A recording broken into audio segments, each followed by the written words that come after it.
Há alguns meses atrás, a taxa de juros, né, que você poderia ter emprestando dinheiro para o governo estava em 7,5 mais o IPCA, Índice de Preços ao Consumidor Amplo, ou seja, a inflação.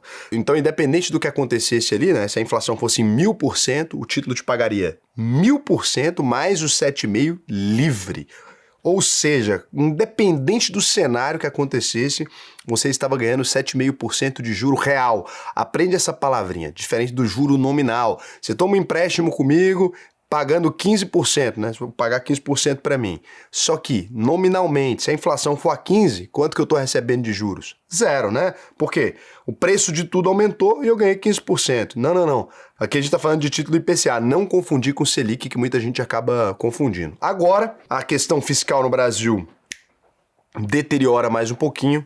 A gente tem um título oferecendo IPCA, mais 8%. Que conversa é essa? Antes de mais nada, já deixa aquele like na confiança no vídeo. Então vamos lá. Bacana para vocês. Se quiser se inscrever no canal, pode se inscrever, mas eu recomendo você assistir o vídeo e só se inscrever se valer a pena. Então o que a gente tem aqui? O título IPCA, né, ele é um título público oferecido via Tesouro Direto para o investidor convencional. O título público antigamente ele só podia ser comprado por bancos, por financeiras, fundos de investimento. E é por isso que a gente chama hoje em dia o Tesouro Nacional que você investe, o Tesouro Direto, porque você pode investir a pessoa física diretamente, né? E foi assim que mudou, inclusive porque o título IPCA+, ele se chamava NTNB principal. Na verdade, ele ainda se chama, né? NTNB ali. São as NTs e NBs. Mas aí para o mercado geral, para você entender como é que funciona, foi dado um nomezinho amigável, que eles juram que é amigável, né? Poderia chamar inflação mais 8, mas chama IPCA mais 8. E o IPCA, então, é a inflação oficial de determinado período, vai proteger o poder de compra. Raul, eu não acredito na inflação do IBGE, sei lá o quê. Já fiz alguns vídeos explicando para vocês como é que você confere essa metodologia do IBGE, né? O IBGE faz consultas em diferentes supermercados, etc. Dificilmente a inflação de um período vai ser a sua inflação. É muito complicado você fazer a análise dessa maneira, porque a sua inflação é muito diferente. Se eu, por exemplo, me alimento somente de salmão, a gente tiver um problema na Noruega, por exemplo, imediatamente, né? O que acontece? Vai ficar mais caro, né? O salmão fica bem mais caro. Então, naturalmente, se você tem o salmão, você come bacalhau, tudo que você compra da Noruega vai ficar mais caro. Você quer criar uma tarifa de importação lá amanhã.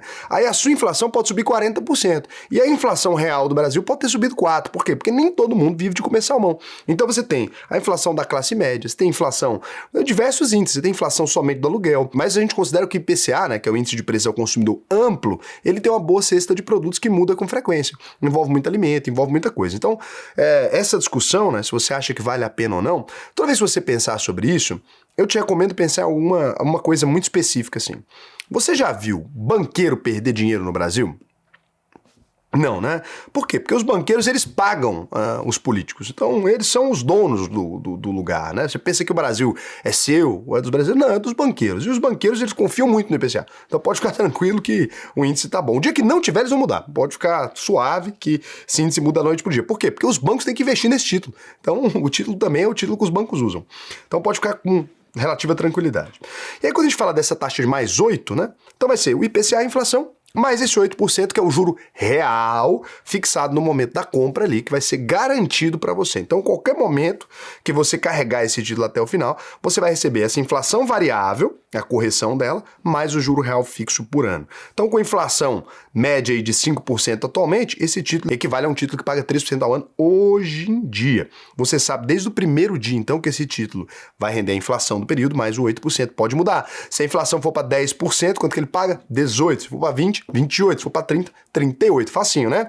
Raul, mas aí lá na frente, se isso aqui acontecer, eu não vou ter que pagar um imposto de renda gigantesco. O imposto de renda de 15% ele é proporcional ao rendimento, né? Então você não vai ter esse problema. Você não vai perder nunca o dinheiro, a rentabilidade real por conta disso. Por quê? Porque vai corrigir toda a inflação do período ali. Não precisa se preocupar com isso. Se quiser dar uma olhada na metodologia do Tesouro, você que gosta de matemática, você pode ir lá no site do Tesouro Nacional e pode olhar a metodologia que você vai perceber que é impossível você perder dinheiro nesse título, dependendo da inflação ser de 1.000%, 50.000%, ele sempre vai corrigir mediante a isso. Algumas vezes, né, você tem uma interpretação interpretação errônea disso aí. É muito importante você não acreditar nisso, porque quando você olha na conta, é só gente com problema de matemática ali.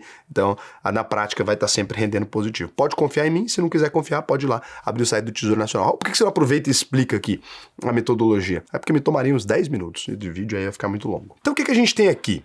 Esse juro real, ele está num patamar muito alto. É um patamar raro para a história do Brasil. Menos de 10% do tempo, desde 2011, é que o título do Tesouro IPCA+ ofereceu acima dessa rentabilidade. Isso aqui, para algumas pessoas, a pessoa já consegue enxergar o pote de ouro. Para quem é amador, você vai falar assim, Raul, 8% é uma bobagem, né? Só que tem gente que o cifrão começa a fazer barulho igual o pica-pau. Por quê? Porque se só 10% do tempo o Tesouro IPCA ficou acima desse patamar, significa que comprando agora, em 90% dos casos, a taxa de juros vai cair. E se a taxa de juros vai cair, a gente consegue ganhar na marcação a mercado. Então, o ponto é que algumas pessoas ficam desesperadas por isso. Pouca coisa no mundo vai ser tão certo quanto um juro menor que esse no futuro. Raul, mas e se a economia deteriorar, etc? Então, se tudo der errado, você tem 8,2% aí no IPCA 2032 na mão, né? Tá bom demais. E aí o IPCA 2040 tá oferecendo 7,6%, o IPCA 2050 7,3%. Então aqui a gente tem alguns títulos muito bons. Quando eu tô falando de 10% do tempo, eu tô falando 10% do tempo que pegou taxa real acima de 7,5%. Se a gente falar acima de 8%, eu acho que não foi nem 5%, 3% do tempo que o título chegou nesse patamar, tá? Então são números bem interessantes aqui. O retorno acima da inflação, como é que ele tá por ativo aqui? Quando você vai comparar com outros ativos. Se você pegar o IPCA mais 8% travado, vai render 8% acima da inflação. Se a gente pegar nos últimos 20 anos, o CDI rendeu 5,5% acima da inflação. O Ibovespa, que é a Bolsa de Valores brasileira, eu não gosto de chamar ele assim, né? Mas ele é. O índice Ibovespa é o principal índice da Bolsa de Valores. Significa que todo mundo que investiu em bolsa só teve 1,8 acima da inflação? Não. Mas o Ibovespa pagou 1,8.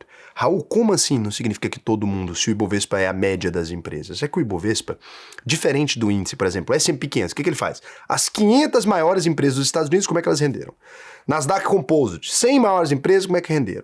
Então, tudo assim, né? Você vai ter ali diversos índices que vão medir. O Dow Jones, as maiores da indústria, sei lá o quê. Como é que o Ibovespa é medido? O Ibovespa ele tem uma metodologia. Ele tem 70 empresas na carteira, baseada em volume de negociação. Então a empresa mais tradeada, porra, tem uma empresa que tá quebrando, as pessoas tradam ela muito ou pouco? Muito. Ela entra no Ibovespa com pedaços gigantes. É o volume negociado, um índice horrível, né, catastrófico que o Brasil utiliza como média. Então, realmente poucas pessoas tiveram essa rentabilidade tão ruim. Eu, por exemplo, tenho um canal aí desde 2019, né? Se você pega a carteira pública no canal lá, na hora que a gente olhava no ano, a gente teve muitos anos de 20, 25, 22, né? E a gente não teve nenhum ano negativo. Se não me engano, nem mesmo 2020 fechou negativo. No próprio 2020 ele se recuperou. Então, foi negativo durante uns meses, depois no final de 2020 já tinha se recuperado. Ao todo lá, a rentabilidade da carteira inteira, né, com todas as estratégias, incluindo renda fixa, etc., deu mais de 360% nesse prazo, né, de 7 anos aí. Então, é muito longe disso aqui, mas também tinha dólar, lá tinha muita coisa. E se você falar do investimento em dólar, moeda dólar, menos 1% teria aqui. Se você falar dos investimentos dolarizados, aí sim, S&P, aí voou, né? Eu não fiz a comparação aqui porque ia dar mais trabalho aqui para mim. Então, coloquei somente o dólar aqui como referência para vocês terem uma ideia, mas para moeda mesmo. Estou comparando com isso não é investir nos Estados Unidos, né? Quando a gente fala dolarizar o seu patrimônio, você fala investir em dólar. Se a gente comparar, então, R$100 se transformaram, né, em R$1.705 aqui no CDI, né, de 2000 a 2024, a gente pegar o ciclo lá do começo do ano até 2024. Por que não pegou 2026? Porque 2025 foi ano passado. Então aqui, o Ibovespa, R$704, incluindo já essa alta que teve em 2024, mas se fosse incluir a alta de 2025 aí, sim, porque foi 44% em dólar até, né, a bolsa subiu no ano passado. A inflação 432, o dólar 346, porque o dólar perdeu um pouquinho de poder de compra nesse período, tá? Então aqui a gente tem um histórico bacana. Quem rende mais vai depender dessa janela aí, né? Mas, por exemplo, o IMAB, que é um índice que vai medir o título IPCA, rendeu 172%, o CDI 142%, CDI que você recebe nas caixinhas e tal. Na janela de 5 anos, aí sim o CDI rendeu 53% e o IMAB, que é o título IPCA+, rendeu só 27%. Por quê? Ciclo de juros altos e curtos, né, levou o CDI a performar um pouco melhor aí. Quando a gente vai fazer agora sim a comparação com investir nos Estados Unidos, Daí a gente tem o seguinte, 10% ao ano nominal foi o que rendeu os Estados Unidos em dólar e 7% de juro real em 20 anos, com dividendo reinvestido. 7% de juro real. Então, muito bacana também. O Treasury de 10 anos, 2 a 4%, né? Nominal, ou seja, o tesouro americano, em dólar no período. Juro real hoje perto de 2%, isso em dólar, tá? Em dólar é diferente, que o real teve uma desvalorização aí. Quando a gente vai falar no IPCA mais 8, aqui no Brasil foi 8% real, né, de juro real travado em reais. Mas lembrando que se você for lá olhar o dólar, né, nesses últimos 20 anos, vai dar uma diferença significativa. Por quê? Ó, o dólar de 2000 até aqui cresceu 186%, né? Então isso aqui é um fator que desconsideraria tudo isso. Então você vê que apesar do título IPCA mais 8 ele render muito bem, quando você compara em dólar, foi horrível. Por quê? Porque o Brasil, desde 2008, ele teve uma economia bem ruim. Aqui, quando a gente olha, por exemplo, dos anos 2000, não tinha sido ruim, né? Ó, dos anos 2000 aqui, se você pega só naquele período, dos anos 2000, por exemplo, o dólar tinha caído. Até o ano 2011, 12 ali, ó, o dólar tinha caído 5%. Então não tinha se valorizado. É porque a gente está pegando agora o dólar pós a crise do Brasil de 2012, né? Que a gente começou a entrar num problema. Aí sim, 191% a gente teve um problema. Então, muita gente pega esse dado aqui e fala, ah, não, mas então nunca teria feito sentido, né? Investir em real nesse período. O ponto é, olhando para o retrovisor, é claro que você está vendo ali a história depois que ela já passou. Mas no para-brisa não dava para saber, porque nem sempre é assim. Lá em 2024, por exemplo, teve gente que falou, ah, não, mas o dólar nunca se desvaloriza. E aí de lá para cá já foi 16% de desvalorização. É complicado a gente fazer essa avaliação, né? Porque aqui não é o fim da história, não acabou a história ainda, então tá rolando, tá? Então o que pode dar errado nisso aqui? Você investir no Tesouro IPCA mais 8, que tá todo mundo dizendo que é a melhor coisa do mundo, né? E eu acho que é bom, acho que a gente viu aqui, o tanto que ele é bom, mas tem alguns pontos. A marcação a mercado, né? Se você for vender antes do tempo, pode ser que o juro fique ainda maior, né? Então, um IPCA mais pode cair aí 47% se o juro real subir a 9%. 47%. Você compra ele mais longo, pode cair 47% ali, porque ele corrige. Ah, mas se eu esperar até o final, você vai ter a rentabilidade de 8, lembra disso, não vai perder. Mas a marcação a mercado pode mexer na curva. Raul, não sei o que é marcação a mercado. Qualquer tema que você não sabe o que é, investidor sardinha, mais marcação a mercado, digita aqui na barra de busca que você vai encontrar. O imposto de renda, né, o IR vai incidir ali de 15% sobre o ganho nominal, inflação mais o juro.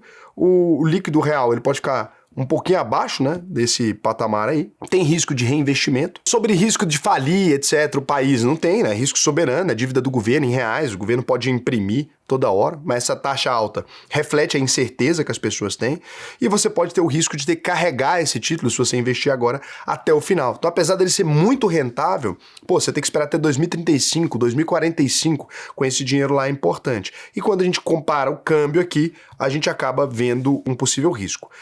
Em resumo, Raulzão, compensa ou não? Janela, rara pra caramba, né? 8% de juros reais, apareceu muito pouco, menos de 10% aí, com certeza, diria que próximo dos 3 ou 4% do tempo. Então, a chance de você ganhar com a marcação a mercado, ou seja, do juro ficar mais baixo que isso nos próximos 10 anos, ela é gigantesca. Bate o histórico, né? Vai superar muito o retorno médio do CDI, da bolsa e até do dólar nos últimos 20 anos de Brasil, vai superar, né? Se pegar no corte menor, pode ser que fique mais complicado por conta desse problema que a gente teve de desvalorização cambial.